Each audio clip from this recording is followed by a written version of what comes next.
So absurd and untenable has become the government's position on marijuana that more and more people are beginning to suspect that the prohibition is not based on the presumed dangers of its chemical compounds, but on the tremendous potential that hemp has always shown in history for industrial production. Known since ancient times as the miracle plant, the sister of man, a gift from the gods, the history of cannabis is deeply linked to human history. Since the dawn of civilization, the cannabis plant has been an invaluable source for the production of textiles, paper, food, and fuel materials, in addition to providing a wide range of important medicinal remedies. You can make paper out of it, that you can make cloth out of it, you can make cord out of it, you can make oil, you can make medicine. You can make food out of hemp seed oil, you can burn it in a lamp, you can make rope, you can make parachute cordage and tie your shoes, and the Constitution was really printed on hemp paper. You can make plastic from hemp, paper from hemp, wood from hemp, oil from hemp, fuel from hemp, name it. The cannabis plant is very resistant, can grow at almost any latitude, requires no herbicides or pesticides to be cultivated, and grows faster than almost all other crops. Cannabis can produce up to 25 tons of biomass a year per cultivated acre, an extraordinary feat. The two most common species of cannabis are sativa and indica. The first one, taller and slender, has a thinner foliage and can reach up to 24 feet in height. Indica is much stockier and thicker in foliage. Also, the sativa leaves are thinner and more elongated, while those of the indica are shorter and more well-rounded. A third type of cannabis, less common, is the ruderalis, which grows mainly in the colder regions of Central Asia. The chemical compound causing the mental alterations in the smoker, called THC, is found only in the leaf and flower of cannabis. The rest of the plant can be used to derive hundreds of useful products without having to discard a single gram. The stalk of cannabis is composed of an inner, more woody and rigid part, and an outer wrapping, which is softer and fibrous in nature. From the central stem, the pulp for paper production is harvested. The oldest cannabis paper dates back to the Chinese Empire of 4000 BC. In Europe, the use of cannabis paper began in the 8th century under the Emperor Charlemagne, who strongly encouraged its cultivation. Used by monks to copy the Holy Scriptures, cannabis paper also provided the parchments for the first Bible printed by Gutenberg. The outer wrapping of the stem produces the fiber needed to make ropes and fabrics, which are universally recognized for their quality and durability. Literally millions of miles of rope of all types and sizes have been produced with cannabis fiber in the course of history. For centuries prior to about 1850, all the ships that sailed the western seas were rigged with hempen rope and sails. A 44-gun frigate took over 60 tons of hemp for rigging, including an anchor cable 25 inches in circumference. The range of fabrics that can be produced with the fiber of cannabis is virtually unlimited. The beauty of the hemp fibre is that it could be many things depending on its method of cultivation and the method of processing.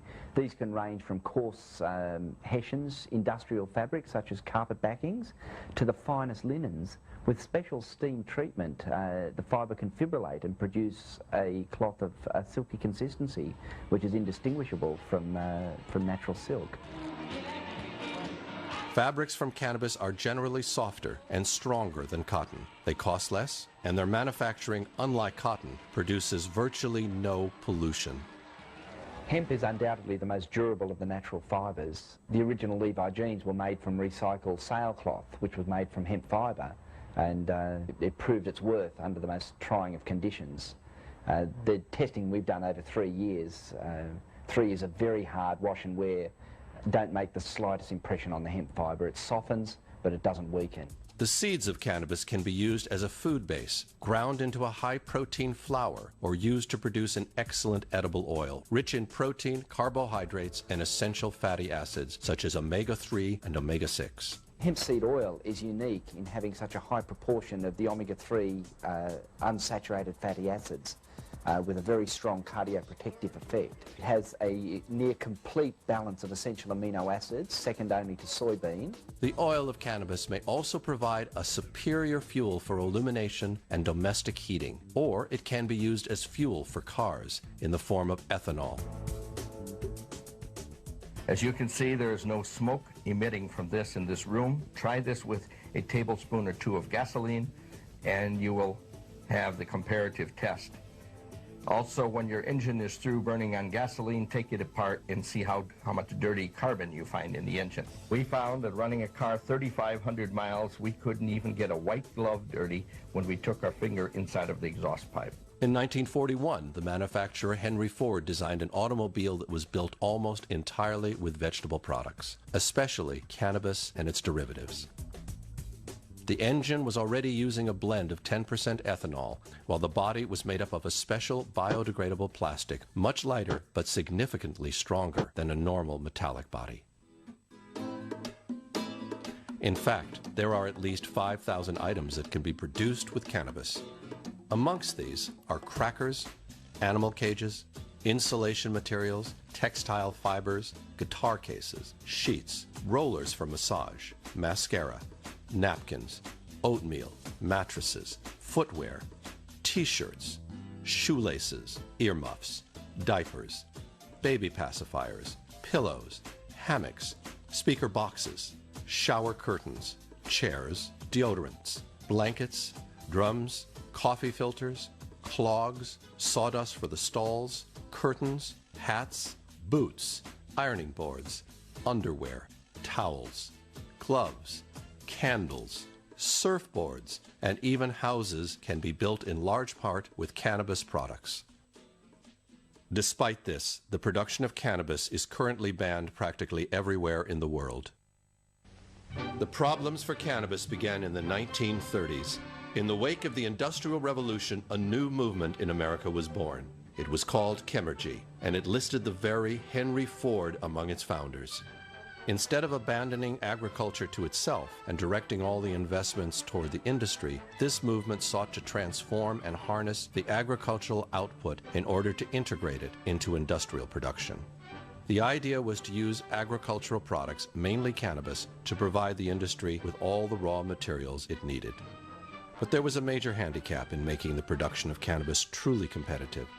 The separation of the fiber from the stalk still needed to be done by hand, and this slowed down the production while greatly increasing the cost.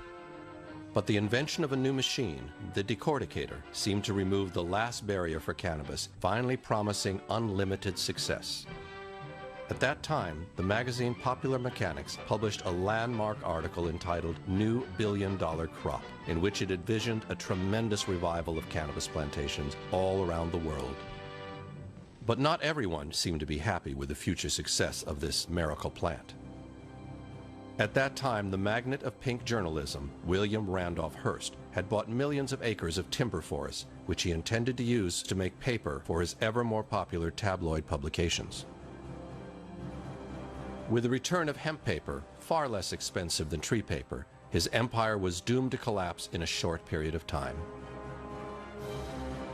Another industry giant who was directly threatened by the return of cannabis was Lamont DuPont, the owner of the petrochemical company that had just bought the patents to create dozens of synthetic products from oil. Nylon stockings, brushes, men's clothing, and even tires for your car. And then Orlon, Dacron, synthetic sponges, cellophane, and a full range of products that would have been easily displaced on the market by their competitors made with hemp.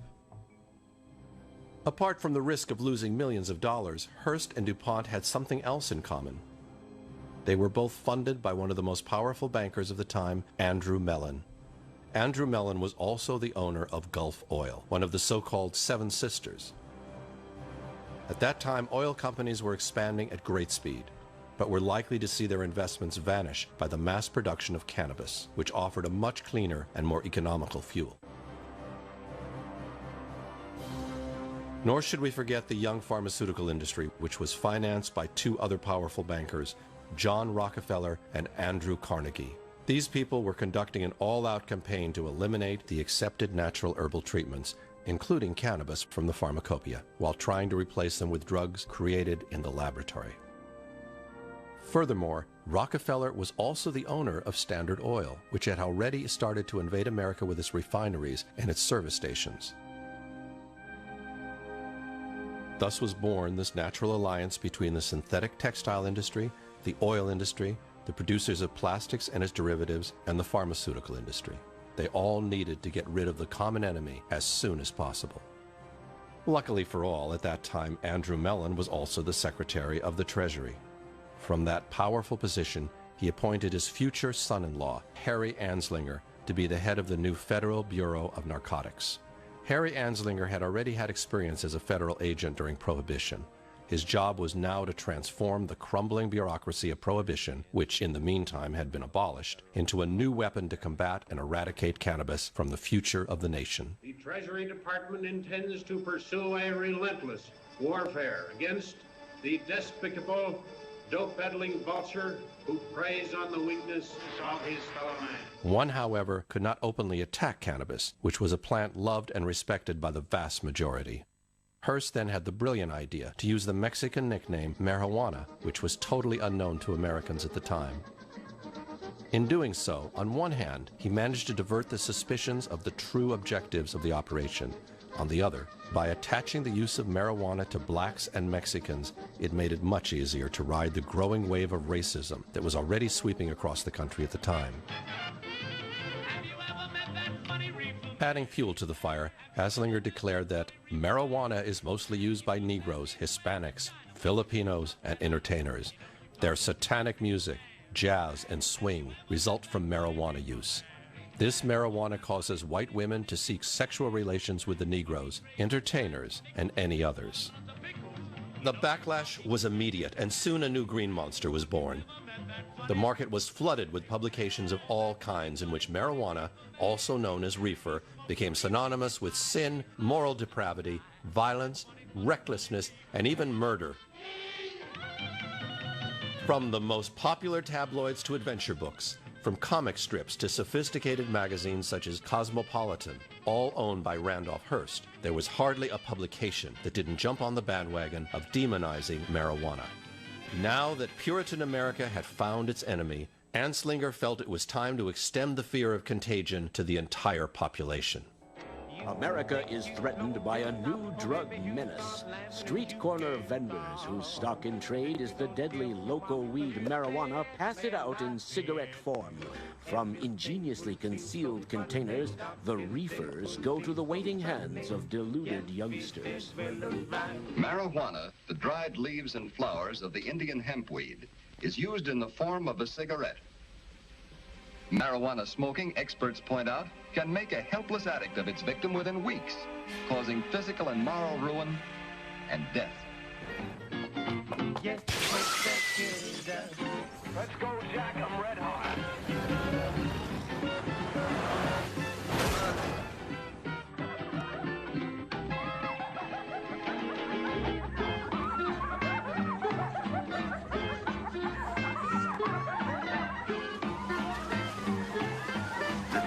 That every reefer is loaded with immorality and bestial perversions, brutality, murder, sex crimes, insanity, or suicide. Should you ever be confronted with the temptation of taking that first puff of a marijuana cigarette, don't do it. At the end of this devastatingly effective media campaign, a bill was introduced in Congress that in fact prohibited the cultivation and use of marijuana. Even though its psychotropic compounds are found only in the flower and leaf of cannabis, Anslinger was able to have the entire cultivation of the plant prohibited all across the country. Most of the representatives and senators who voted on the bill, in fact, didn't even know that cannabis and marijuana were the same thing. At that time, congressmen voting on this piece of legislation were not aware that marijuana was hemp. Cannabis hemp that country had been using profitably for centuries. Without public debate and without the support of scientific research, in 1937, the Marijuana Tax Act was approved by President Roosevelt. Ladies crave the country's rave. The war on cannabis had officially begun. There were dozens of glamorous arrests, which the same Hearst immediately made known to the entire nation. But not everyone believed in the demonic dangers of marijuana. The popular mayor of New York City, Fiorello LaGuardia, commissioned a scientific investigation to ascertain the real effects of marijuana on the user.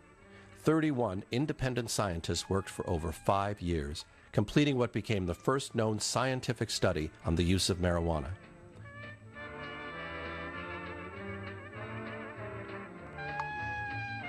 Published in 1944, the LaGuardia report showed surprising results. Marijuana, it said, does not cause aggressive or antisocial behavior, does not cause an increase in sexual depravity, does not alter the fundamental aspects of personality. Furious, Anslinger immediately resorted to the press to discredit the research, then unleashed his agents all over the country with the task of destroying every copy of the report they could find. Still not satisfied, Anslinger steered the media propaganda so that the casual smoker of marijuana became associated with the users of hard drugs such as heroin, cocaine, or morphine.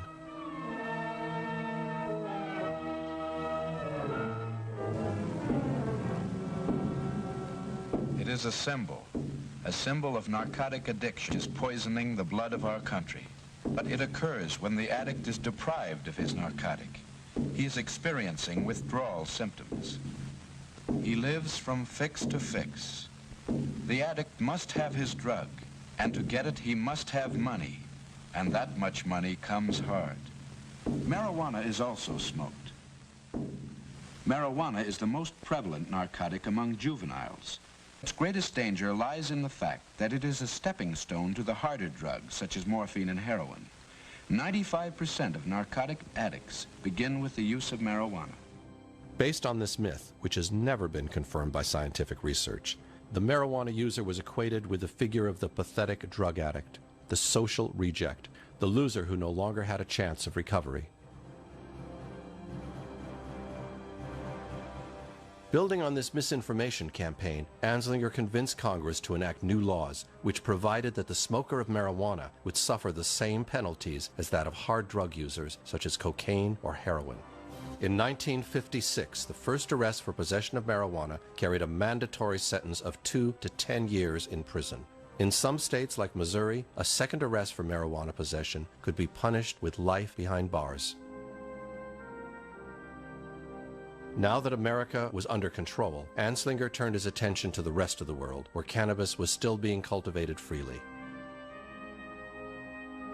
At the United Nations, Anslinger began knitting a Machiavellian web of diplomacy based on the growing power the United States could now exert over other nations. In 1961, Anslinger culminated his career by persuading the UN to unify all single existing treaties on drug control. Thus was born the Single Convention on Narcotic Drugs, to which more than 150 countries adhered. The convention established an international tribunal for the control of drugs and committed individual states, among other things, to combat and eradicate as soon as possible the cultivation of cannabis. Within a few years, the production of cannabis would become illegal virtually everywhere in the world. The petrochemical industry had won its battle, while the world received in exchange the huge ecological disaster we are witnessing today: air pollution, the contamination of aquifers, rivers, and the seabed, wild deforestation, extinction of animal species, global warming, and most importantly, our slavery to oil, which could be erased at any time by simply going back to cannabis as the basis for all fuel production. 100 years ago, the farmer produced all of the fiber, all of the medicine, all of the fuel, and all of the food that the society consumed. That's what farming is you raise those 4 basic categories: fiber, food, medicine, and fuel, and you sell them in the cities. They're the basic necessities of life. The money flows out of the cities back to the landowner and to the producer, where land is the means of production of wealth. It's been that way for thousands of years. Today, 100 years later, the farmer doesn't produce any fiber. If they do, it's cotton, which accounts for 50% of the pesticides and herbicides used in the agricultural sector. The farmer doesn't raise any medicine. It's all been monopolized by the pharmaceutical companies. The farmer doesn't raise any fuel. It's all been monopolized by the petrochemical companies. And if you go into a grocery store and look at the ingredients on package, you'll find out how rapidly the farmer is being displaced from their heritage of food production. It's all been taken over by the synthetic manufacturers who, in producing these synthetic products, create the toxic waste and the hazardous byproducts with which we're having such a tough time dealing. And not only that, it concentrates wealth in the hands of fewer and fewer people all the time, because the means of production of wealth is no longer the land. It is now the factories and the shareholders and the people who own the controlling interest in those corporations.